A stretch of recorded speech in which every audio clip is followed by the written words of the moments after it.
विगणेश्वराय वरदाय सुरप्रियाय लंबोदराय शकलाय जगद्धिताय नागाननाय श्रुतिजज्ञ विभूषिताय गौरीसुताय गणनाथ नमो नमस्ते वक्रतुंड महाकायं सूर्यकोटिः समप्रभं निर्विघ्नं कुरु मे देवो सर्वकार्येषु सर्वदा ओम सुमुखस्य कदन्तस्य कपिलो गजकर्णकः लंबोदरस्य विकटो जिघ्रणाशो विनायकः धूम्रकेतुः गणाध्यक्षो भालचन्द्रो गजाननः द्वादशैतानि नामानि च पठेत् शृणुयादपि विद्यारम्भे विवाहे च प्रवेशे निर्गमे तथा संग्रामे संकटे जीवो विघ्नः तस्य न जायते शुक्लाम्बरधरं देवं शशिवर्णं चतुर्भुजं प्रसन्नवदनं ध्यायेत् सर्वविघ्नोपशान्तये अभिषिक्ता सिद्ध्यर्थो पूजिता जः सुरासुरे सर्वविघ्नहरः।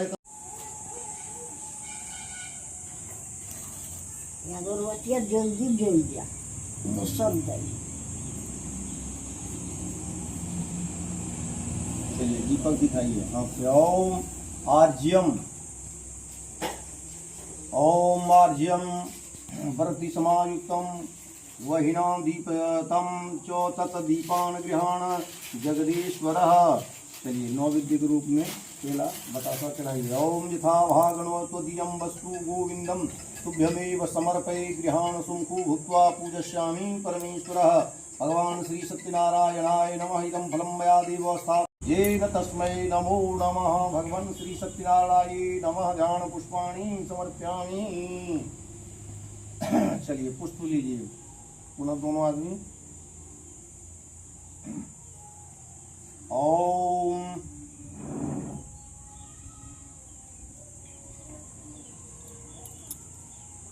विष्णु भगवान का दोनों हाथ से कर जोड़ करके आवाहन कीजिए। ओम अच्युतम केशवम नारायणम कृष्ण दामोदरम वासुदेवम।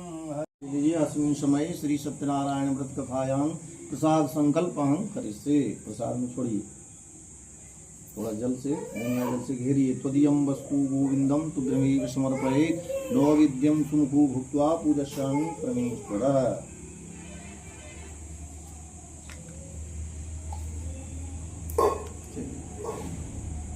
तत्रैव हाथ में पुष्प रखिए।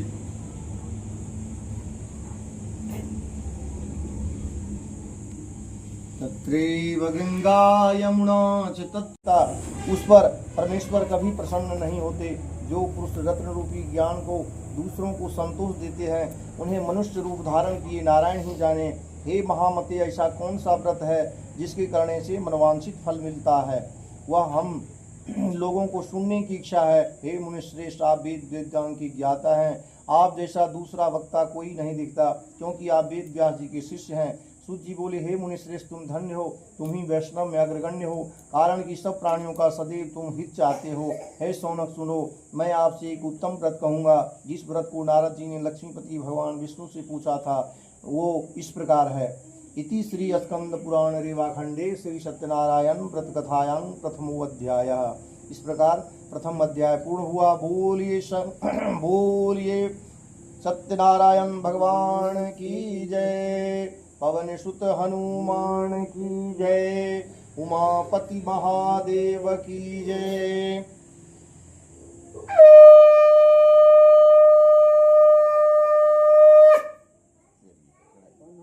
हनुमान बाबा के बुलावे करे और महादेव बाबा। चलिए दूसरा पुष्प हाथ में रखिए। अथ द्वितीयो अध्यायः। एकदा नारदो योगी पुराण गुरा कंच्या पर्यटन विविधान लोकान मर्त्यलोकमुपागतः। तत्र दृष्ट्वा जना सर्वे नाना क्लेशमण्डिता नाना योनि संपन्ना क्लेशं ते पापकर्भिः एरूपायण चेतेखां दुःखिनाशो भवे ध्रुवम् इति संचिन्त मनसा विश्वलोकं गतस्तदा तत्र नारायणं देवं शुक्लवर्ण चतुर्भुजम्। एक समय नारद जी समस्त प्राणियों की हित की इच्छा से अनेक लोकों में घूमते हुए मृतलोक में आए। यहाँ उन्होंने देखा कि सब प्राणी अनेक पीड़ाओं से युक्त होकर अनेक योनियों में उत्पन्न होकर पाप कर्म से दुखी हो रहे हैं। यह देखकर विचार किया कि इन लोगों का दुख किस प्रकार दूर हो। ऐसा मन में विचार कर वे विष्णु लोक चले गए। वहाँ जिनके शुक्ल वर्ण 4 भुजाएं हैं, जिन्होंने शंख चक्र गदा पद्म धारण किए हैं और बनमाला से सुशोभित देवेश नारायण को देखकर स्तुति करने लगे। नारद जी बोले, हे भगवान, आप वचन और मन के नो कहने नो धारण करने योग्य अनंत शक्ति युक्त और निर्गुणात्म हैं। हे महाराज, आप सब प्राणियों के उत्पन्न करता, भक्तों के दुख नाशक हैं। यह स्तुति सुनकर विष्णु भगवान बोले, हे नारद, तुम किस काम से आए हो? तुम्हारे मन में क्या है? हमसे जो पूछोगे हम कहेंगे। नारद जी बोले, हे नाथ, मृतलोक के सब प्राणी अनेक योनियों में उत्पन्न होकर पाप, मैं ऐसा उपाय कहता हूँ, सुनो। हे नारद, जो व्रत तीनों लोकों में अति दुर्लभ है, आज आपके कहने से मैं प्रकाशित कर रहा हूँ। वह सत्यनारायण भगवान का व्रत है, जिसको विधि पूर्वक करने से इस लोक में सुख और परलोक में मोक्ष मिलता है। यह सुनकर नारद जी बोले, इस व्रत का फल क्या है और पूर्व में किसने किया? यह व्रत किस समय करना चाहिए? विस्तार पूर्वक कहिए।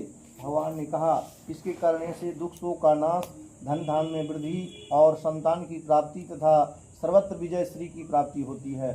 इस व्रत को मनुष्य भक्ति और श्रद्धा युक्त होकर किसी भी दिन सायंकाल में सत्यनारायण भगवान का पूजन करें और अपने भाई बंधु तथा ब्राह्मणों के साथ धर्म युक्त सावा से उत्तम नैवेद्य भोग लगावें। केले का फल, घी, दूध, गेहूं का चूर्ण है, गेहूं का चूर्ण न हो तो चावल का चूर्ण अथवा उसमें खाड़ गुड़ मिलावे, सावा पाव सावा सिर से मिलाकर सत्यनारायण भगवान को नैवेद्य लगावे। बंधुओं के साथ कथा सुनकर ब्राह्मण को दक्षिणा देनी चाहिए। श्री सत्यनारायण के प्रसाद से अपने भाई बंधुओं के साथ खाकर रात्रि में नृत्य आदि करें। तदनंतर सब श्रोतागण सत्यनारायण का स्मरण करते हुए अपने अपने घर को जाएं। इस प्रकार व्रत करने से मनवांछित फल मिलता है। विशेष करके कली काल में पृथ्वी पर इससे बढ़कर दूसरा कोई व्रत नहीं है। हे नारद, जिन्होंने यह व्रत पहले किया वह कथा सुनो। कांसीपुरी में एक निर्धन गरीब सदानंद नाम का ब्राह्मण रहता था। वह भूख और प्यास से दुखित होकर नित्य पृथ्वी पर भिक्षा मांगने के लिए घूमता था। ब्राह्मण से प्रेम करने वाले भगवान नारायण ने दुखी ब्राह्मण को देखकर एक बूढ़े ब्राह्मण का रूप धारण करके उससे अति आदर से पूछा, हे विप्र, आप किस कारण पृथ्वी पर नित्य घूमा करते हैं? यह हमें सुनने की इच्छा है। यदि आपकी इच्छा हो तो कहिए। ब्राह्मण बोला, मैं अति दरिद्र हूँ, भिक्षा के लिए इस पृथ्वी पर भ्रमण करता हूँ। यदि आप कुछ उपाय जानते हैं तो कृपया मुझे पूर्ण रूप से कहिए। वृद्ध ब्राह्मण बोले, हे दुश्रेष्ठ मनोरथ और सिद्ध करने वाला उत्तम श्री सत्यनारायण भगवान का व्रत करो, जिसके करने से मनुष्य सब दुखों से छूट जाते हैं। वृद्ध ब्राह्मण रूपी सत्यनारायण देव ने व्रत का विधान ब्राह्मण को बतलाकर अंतर ध्यान हो गए। तदनंतर ब्राह्मण सदानंद मन में निश्चय किया, कल है मैं श्री सत्यनारायण भगवान का व्रत अवश्य करूंगा।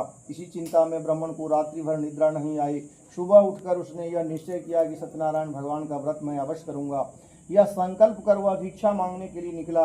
उस दिन उसे सब दिनों से अधिक द्रव्य मिला। उसी द्रव्य से उसने अपने भाई बंधुओं के साथ श्री सत्यनारायण भगवान का व्रत किया। उसके प्रभाव से सारे दुखों से छूटकर सर्व संपत्ति युक्त हो गया। व्रत के प्रभाव से सतानंद नगर भर में श्रेष्ठ माने जाने लगा। तभी से वह ब्राह्मण हर महीने श्री सत्यनारायण भगवान का व्रत करने लगा। भगवान ने कहा, सदानंद द्वारा किया हुआ श्री सत्यनारायण भगवान का पूजन है। इसको जानकर जो मनुष्य व्रत करता है वह सब पापों से छूटकर मोक्ष को पा जाता है। जिस प्रकार पृथ्वी में जो मनुष्य यह व्रत करेंगे उनका सारा दुख नष्ट अवश्य हो जाएगा। इति श्री स्कंद पुराण रीवाखंडे श्री सत्यनारायण व्रत कथाम द्वितीय अध्याय। इस प्रकार दूसरा अध्याय पूर्ण हुआ। बोलिए सत्यनारायण भगवान की जय। पवन सुत हनुमान की जय। उमापति महादेव की जय।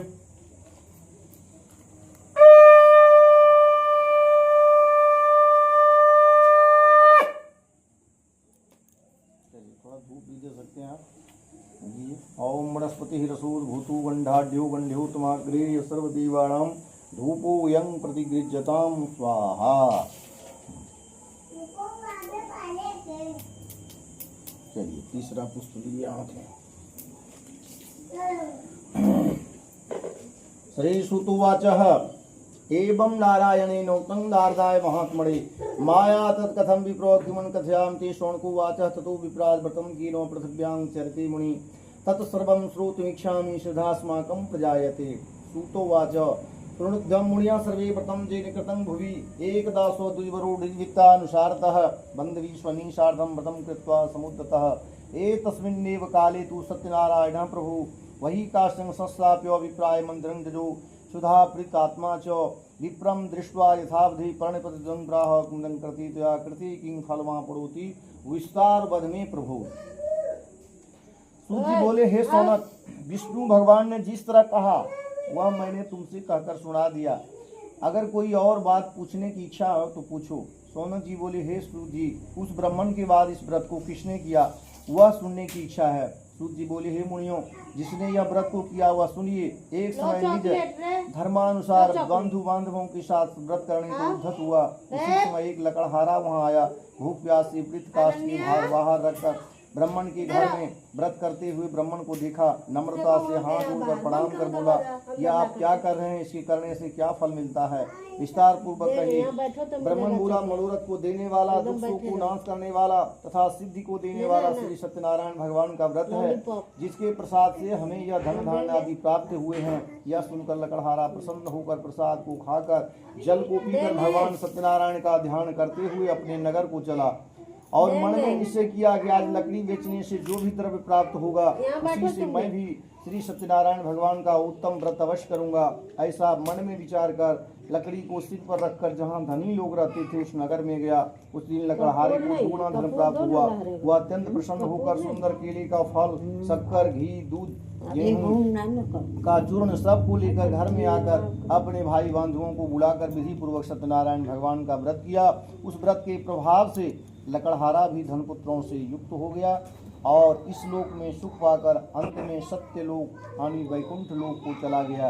हे मुनिगण, मैं और भी कथा कहता हूँ, सुनिए। श्री स्कंद पुराण रीवा खंडे श्री सत्यनारायण व्रत कथायां तृतीय अध्याय।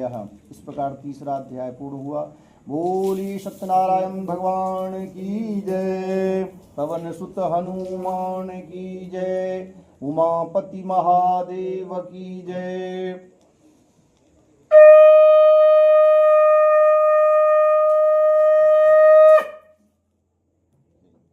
श्री सत्यनारायण अर्पणमस्तु। चलिए थोड़ा धूप दे दीजिए। वनस्पति रसोद्भूतो गंधाढ्यो गंध्योत्तमः अग्रे सर्वदेवानां धूपोऽयं प्रतिगृह्यतां स्वाहा। श्री सूतोवाचः अथ चतुर्थो अध्यायः।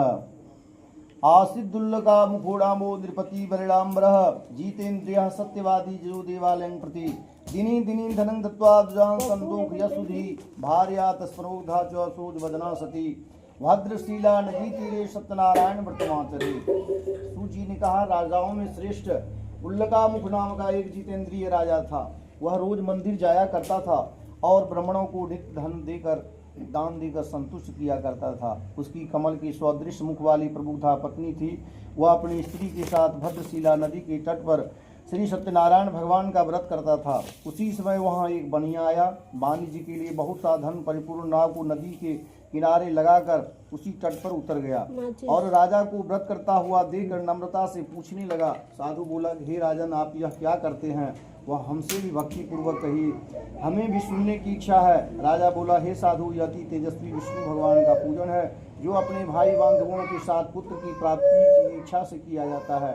तब बनिया ने नमस्कार कर बोला कि हे राजन, आप भी मुझसे व्रत के बारे में कहिए, मैं भी करूंगा, कारण कि मेरे घर भी संतान नहीं है। इस व्रत से अवश्य होगी। वह व्रत की विधि जानकर अपने घर में आकर अपनी स्त्री से संतानप्रद व्रत के बारे में कहा और संकल्प किया कि यदि हमारे घर भी संतान होगी तो अवश्य मैं श्री सत्यनारायण भगवान का व्रत करूंगा। थोड़े ही समय में उसकी स्त्री लीलावती आनंदचित गर्भवती हो गई और 10वें माह में एक निर्मल कन्या को जन्म दिया। कन्या जैसे शुक्ल पक्ष की चंद्रमा की ज्योति बढ़ती है, उसी के तरह प्रतिदिन कन्या वृद्धि को प्राप्त हुई। अपनी स्त्री के साथ बनिया ने कन्या का जात क्रम कलावती पिता के घर नित्य बढ़ने लगी। एक दिन धर्मज्ञ साधु बनिया सखियों के साथ खेलती हुई लड़की के विवाह के योग्य देखकर दूतों को बुलाकर कहा, विवाह में निमित्त कन्या के लिए योग्य वर खोज कर लाओ। साधु आज्ञा पाकर दूत कंचन नगर में गए। उधर नगर से एक वणिक पुत्र को लाकर साधु के पास ले आए। उसने सुंदर गुण युक्त लड़के को देखा। जाति भाइयों के साथ प्रसन्नचित होकर विधि पूर्वक कन्या का विवाह कर दिया। उस समय वणिक पुत्र के साथ विवाह कर दिया। अभाग्यवश विवाह के समय भी वह व्रत करना भूल गया। तब सत्यनारायण भगवान क्रोधित हो गए। कुछ दिनों के बाद निज कर्म में अति चतुर साहूकार व्यापार की इच्छा से अपने दामाद को लेकर समुद्र के निकट रत्नशाला नामक नगर में जाकर व्यापार करने लगा। इसी समय सत्यनारायण स्वामी राजा को प्रतिज्ञा से भ्रष्ट देखकर उसे श्राप दिया कि तेरे ऊपर भारी विपत्ति पड़ेगी। उसी दिन चोरों ने राजा के धन को चुराकर अपने पीछे आते हुए देखकर साधु की दिशा की ओर चले गए। दौड़ते हुए राजा के दूतों को आता देखकर डर कर धन वहीं रखकर छिप गए। राजा के दूतों ने साधु के निकट आकर राजा के धन को देखा तो साधु को बांधकर आनंद चित्त से राजा के निकट ले जाकर बोले, हे राजन, 2 चोरों को ले आए हैं, उनको देखकर आज्ञा दीजिए। राजा ने साधु को देखकर और विचार से आज्ञा दे दी। फिर दूतों ने उन्हें खूब बांधकर बंदी खाने जेल में बंद कर दिया। इति श्री स्कंद पुराण रेवाखंडे श्री सत्यनारायण व्रत कथाम चतुर्थो अध्यायः। इस प्रकार चौथा अध्याय पूर्ण हुआ। बोलिए सत्यनारायण भगवान की जय, पवन सुत हनुमान की जय, उमापति महादेव की जय।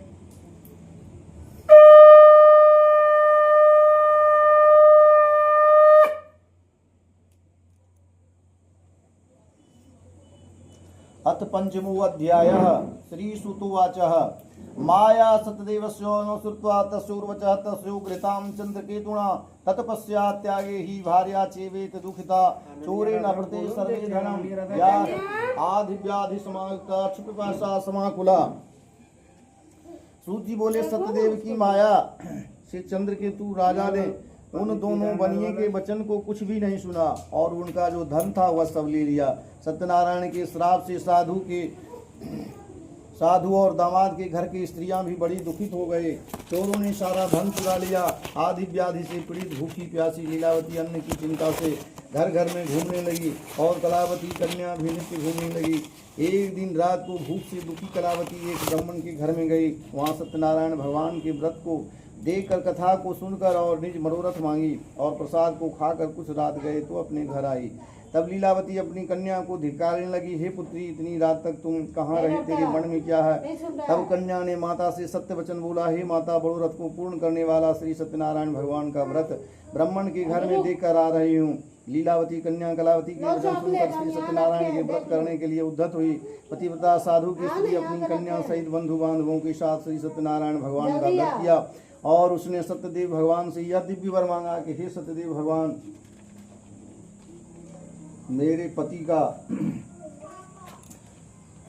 हमारे पति और दामाद शीघ्र घर चले आवे। मेरे पति और दामाद की अपराध को आप क्षमा करें। आप क्षमा योग करने हैं, अतः क्षमा कीजिए। इसे सत्यनारायण स्वामी संतुष्ट हो गए और चंद्रकेतु राजा को स्वप्न दिया कि कल सवेरा होते ही दोनों सज्जन बनियों को छोड़ दो और उनका जो धन तुमने लिया है वह दे देना, नहीं तो हम धन पुत्र सहित तेरा राज्य नष्ट कर देंगे।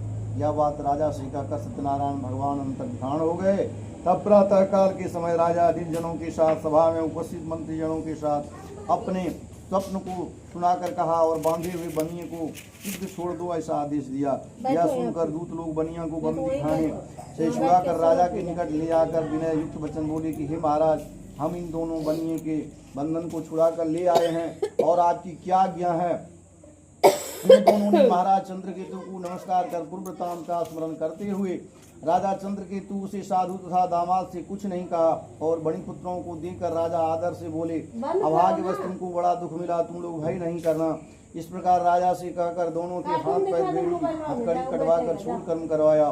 फिर वस्त्र और आभूषण देकर बनिया को अत्यंत संतुष्ट किया और पहले जितना धन लिया था उसे दुगना धन देकर विदा किया। इति श्री स्कंद पुराण रेवाखंडे श्री सत्यनारायण व्रत कथाम पंचमो अध्यायः। इस प्रकार 5वां अध्याय पूर्ण हुआ। बोलिए सत्यनारायण भगवान की जय, पवन सुत हनुमान की जय, उमापति महादेव की जय।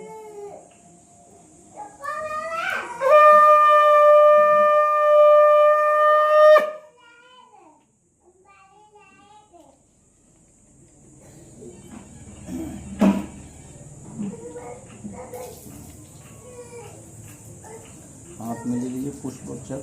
ओम बता लेना है। ओम सुतुवाचा पूजां कृतवान् साधु साधुर्मंगलाचार राम भ्यो धन दत्वा धातु नगरं साधु सत्यनारायण प्रभु यहाँ जिज्ञासा कृतवान् साधुमस्तं तमोस्ततं ततो वहाजरू मतो हिल्या दोनों को कथं पृच्छसि भोजनीमसृजता पुत्रादिकं शिववर्तते तरणं का षष्ठांग गणपत किया।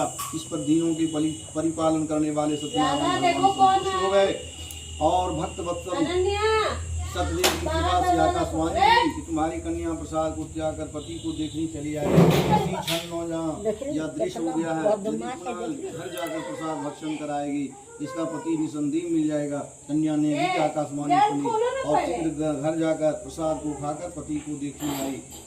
तब कलावती संतुष्ट होकर अपने पिता से कहने लगी कि अब शीघ्र घर चलिए, विलम्ब न करिए। कन्या के वचन सुनकर दामाद सहित संतुष्ट होकर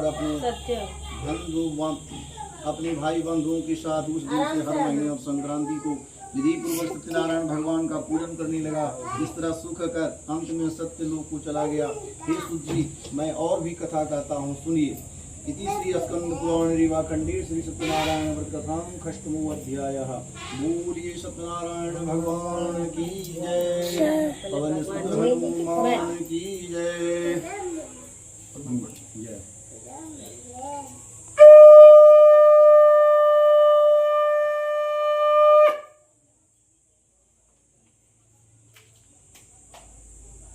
इसीलिए तो वो बुला रहे थे, उतना दिन से बदमाशी कर रहा था, तुम आया जो पूरा तो बैठ देगा सबको देगा सच्चा श्री सुतुवाच आसीत् त्वं धजो राजा प्रजापालं तत्परः प्रसादं सतदेवस्य अद्वैतुमांसः एकदा स्वधनं दत्त्वा बहुधनं पशून्य च आगत्य बटमूलं च दृष्ट्वा सतस्पूर्णं गोपा कुर्वन्ति सन्तुष्टा भक्तियुक्ता स्वबन्धवा। सूर्य बोले, प्रजाओं के पालन में तत्पर एक त्वं ध्वज नाम का राजा था, जिसने सत्यदेव के प्रसाद को त्यागने से अति दुख पाया। एक दिन उसने वन में जाकर मृगादि अनेक पशुओं को मारा। पीछे से आकर बट वृक्ष के नीचे श्री सत्यदेव भगवान का पूजन देखा, जिसको गोप ग्वाल लोग बंधु युक्त संतुष्टि से करते थे। से राजा न तो वहां गया और सत्यदेव भगवान को प्रणाम तक नहीं किया। तब गोप ग्वाल लोग प्रसाद देने लगे, राजा ने प्रसाद नहीं लिया। तब वे प्रसाद रख कर चले गए। राजा ने प्रसाद का अनादर किया। इस प्रसाद का अनादर करने से अति दुख पाया। उस राजा के 100 पुत्र थे, वे मर गए, धन धान सभी नष्ट हो गए। तब राजा मन में विचार किया कि सत्यदेव भगवान ने ही मेरा धन नष्ट किया है, इसलिए वहीं जाऊं जहां पूजन होता था। यह विचार कर हीरों के साथ श्रद्धा युक्त होकर विधि से सत्यनारायण भगवान का पूजन किया और सत्यदेव के प्रसाद से धन धान आदि पुत्र युक्त हुआ। इस लोक में प्राप्त होते हैं, दरिद्र धन पाते हैं, कैदी छूट जाते हैं, हयात का भय छूट जाता है, इसमें कोई संशय नहीं है। यह पुनीत व्रत करने से प्राणी सदा सुखी रहता है और अंत में सत्य लोक हो जाता है। सूजी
आकृषणे रजसाः व्रतमानो दिवि संवृतं मृतं रथीनाति भूयाति भुवनानि पश्यन् स्वाहा ॐ सन्ध्यो देवीरभीष्टै आपो भवन्तु पीतैः सन्ध्यो रवि सर्वन्तु नः स्वाहा ब्रह्मा मुरारी त्रिपुरान्तारी भानु शशि स्वामी शुक्रो बुधस्य गुरु च सूर्याश्वनि राहु एकवा सन्निग्रह शान्तिकरा भवन्तु स्वाहा ॐ भूर्भुवः स्वः तत्सवितुर्वरेण्यं भर्गो देवस्य धीमहि धियो यो नः प्रचोदयात्